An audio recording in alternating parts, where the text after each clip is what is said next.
I'm going to ask you a question, and I want you to tell me whether or not it is Trump or trans people that are responsible. You understand? Got it. Okay, very good. The first one, gutted medical research. Trump. Harming farmers. Trump. Ignoring the Constitution. Trump. Proposing to take away Social Security. Trump. Cutting health care. Trump. Firing government workers who keep our country safe. Trump. Encouraging an environment of hate and divisiveness. Trump. Thank you so much. From her sharp questions during House committee hearings to her choice words. For Republicans, Texas Congresswoman Jasmine Crockett is being hailed as a one to watch in the Democratic Party. She's so much more than that. She's so much more than that. And we are so glad that she is here to answer our questions today. Please welcome back to this table, Congresswoman Jasmine Crockett.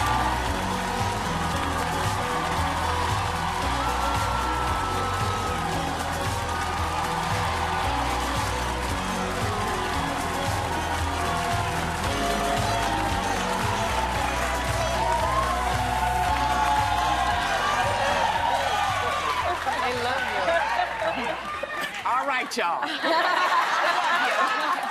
Hold up. I know it feels like we're home. But we're not. But we want the name. Who was the woman you were asking the questions Yeah, who of? was it? She's amazing. Yeah, the head of the National Women's Law Center. And I was wondering whether or not my staff told her that I was going to end up playing a game with her. Because people get nervous sometimes when I do my games. But usually our witness should know the answers. Right. Yeah. And, you know, she did it, and literally by the end, you could see, like, she was exacerbated, right? Yeah. And I think that that's how the country is feeling, Yeah. right? Yeah. And so in a campaign where we talked about trans folk, like, ad nauseum, right? I just wanted to be clear that the harm that people are feeling every single day, that is not caused by trans people, is caused by the person sitting in the White House. Yeah. Yeah. Yeah. Yeah. So before we get into everything today, we're celebrating Juneteenth. Yeah. Yeah. Tell me about Juneteenth. Listen, now I'm a Texan. Yes, you are. So I feel like the rest of the country is just now kind of getting tuned in. Yeah. But I will tell you that being a Black woman, and for those that don't understand Juneteenth, this was about the fact that the last slaves down in Texas finally, 2 years later, realized that, or were made aware that they were no longer enslaved people. But in this time, though, especially with the anti-DEI movement and the rollback just of our civil rights and our civil liberties as a whole, as well as ignoring the Constitution, and there's so many rights that Black folk got specifically just from the Constitution, I think that this Juneteenth, everyone, whether you're Black or otherwise, should really evaluate what does freedom look like in this country?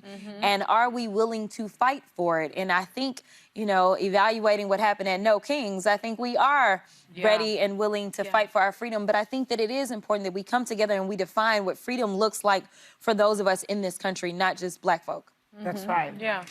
Yes. Do you think that No Kings demonstration is going to do something? I hope so. Uh-huh. I think that it's good to be in community. Right now, a lot of people are like, what can I do? And I feel helpless and that kind of stuff. Yeah. But literally to show up and to see that there's so many like-minded people, as soon as you get off of X, you can find, you know, like-minded people, right? And so, like, seeing them in person and being in community and having that opportunity, I mean, it's astounding. It makes you say, you know what? I'm not crazy, okay? Right. Yeah. Like, And I'm not alone. Exactly. Yeah. And Whoopi says that all the time. We're not alone, and that proves it. It does. Yeah. It really does. Anyway, in recent months, Trump has called you, quote, a low IQ person and a lowlife. Do you take that as a sign that you're doing something right? I hope he also calls her a lawyer. That's another thing that she is. No, he did not. He did not. You know, he's good at projecting, is what I'll say to that. But, you know, I can't imagine being the president of the United States with everything that's going on in the world and worried about a sophomore in the House. Well, you're a powerhouse, darling. Don't minimize. still, he the president of the United States, right? So it He's talks scared. about like his level of petty, number one, and it also just kind of goes to the fact that like he's not focused on the things that he needs to focus on. Listen, you're the president, I'm over in the House, and I'm trying to get these House members to do right by their constituents, which means going against you. But you're taking out your time when people are literally struggling. You said on day one you were going to reduce the price of eggs. We ain't heard nothing about it. You know, you said that you were going to stop all the wars in the world, and it seems like, you know, you go in the opposite direction. Yeah. I mean, like, you know what I mean? Like, there's real issues and there's people that are hurting, and then you had this random sidekick who decided that he was going to cut off the aid to everybody, and then you're losing in court every single day. You know, talk about, listen, call him the biggest loser, because like the courts are handing him some losses. So I'm just like, can you get your stuff in order? Like, can you focus? But no. Well, over the weekend, we actually saw a tragic and brazen act of political violence in this country. A Minnesota Democratic representative and her husband and their dog were assassinated. Another lawmaker and his wife were gravely wounded. And the suspect reportedly had a long hit list. So I want to ask you, do you feel safe as an elected official in this political climate? No, not at all. I mean, here's the deal. I do this job, and the fact that my safety is a part of doing this job is really bad in and of itself. But while we spend millions upon millions just so that this guy can go and golf, or while they spent $45 million for his little birthday parade, you know, like, I'm just saying, can we reprioritize some of those dollars? When they killed our continuing resolution this last time, one of the things they didn't take out is that they had included an additional, I believe, $10 million to protect non-justices. I'm like, listen, I'm not even asking for $1 million, but can we get something? Because we have nothing. The only people in the House that have protection, you get protection based upon your leadership post. That's it. Those are the only ones. And so when you figure out security, you have to hopefully raise enough money to then be able to pay for security yourself. This is a problem, especially in light of the environment. And so I did text a Republican that I consider to be a friend. Yes, I have Republican friends, just so y'all know. I did, and I said, listen, your people need to fix this. Like, I'm tired, right? And there are Republicans that are concerned. And to be clear, they're not really concerned about the radical leftists that they talk about. They're concerned about MAGA. Because we saw the same thing happen when we had the speaker election, right? And so when people were mad about them not voting for Jim Jordan, they started threatening their spouses and all kinds of stuff. And another thing that they're not talking about that really ticked me off, because I just learned about it in the midst of what happened, is that someone has been sending pizzas to members' homes, and they've not done anything. So I'm just like, you know, like, we still have a role to play. I get that nobody really likes the Congress, but I mean, we still are duly elected and we're a co-equal branch of government, but we always seem like we're the stepchild. Well, it makes it even more irresponsible that a president would come for, as you said, a sophomore member of the House, knowing that you're not protected. But he's scared of her. She's tough and smart. That and doesn't change the danger it puts her in. Exactly. I know that. And we do have more with Congresswoman Jasmine Crockett.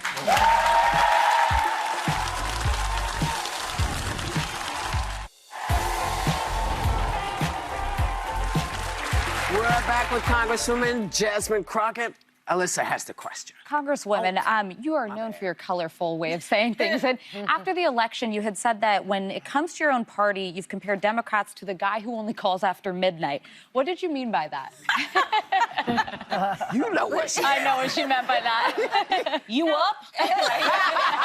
Right, exactly. Listen, I mean, here's the deal. There are so many people that get frustrated, especially within the Black community. It's like you show up to, you know, when you go into church and the politicians that are, you know, it's election time, right? And so instead of continuously engaging in communication, as well as like listening, right? Like, don't just show up when you need something. Show up and show me that you're here to serve me as well. And for me, it's about staying ready so you don't have to get ready. If I gotta get there and it's the last minute and now I gotta tell you everything that's happened, I've already lost. I'm behind the gun. So for me, I think that the better route is to keep an open line of communication going consistently. With the voters, absolutely. Well, let me ask you this, Congresswoman, because you're a former public defender, civil rights attorney, now serving on the Judiciary Committee with Republicans in power. And it appears the courts are our last line of defense against the president's federal overreach, in my view, like his efforts to intimidate universities and law firms and to deny immigrants due process. We're seeing people disappeared. Do you think the courts will hold? That's $1 million question right there. It is. Yeah. I will tell you this. I have been surprised that they have held as well as they have thus far. And what I'll say is that the trial courts are doing really well. I mean, there's, like, we don't lose, like, on the trial level, and it doesn't matter what type of president appointed that judge. And it is reminiscent of what I always thought the law would be, right? Yes. Like an absolute of sorts, right? Like, it doesn't matter who appointed you. Like, these are people that are just following the law, right? So their things been cooking. Now, you get to the Supreme Court, and I always get nervous, right? But to even get a 9-0 decision out of this Supreme Court on anything, and having it be something around immigration and due process, I was like, it shows some progress. well, maybe, right? So maybe, but listen, all I can tell you is that it's not going to be the legislative branch. So my only hope is that the courts will continue to hold. So, Congresswoman, I'm going to quote you here.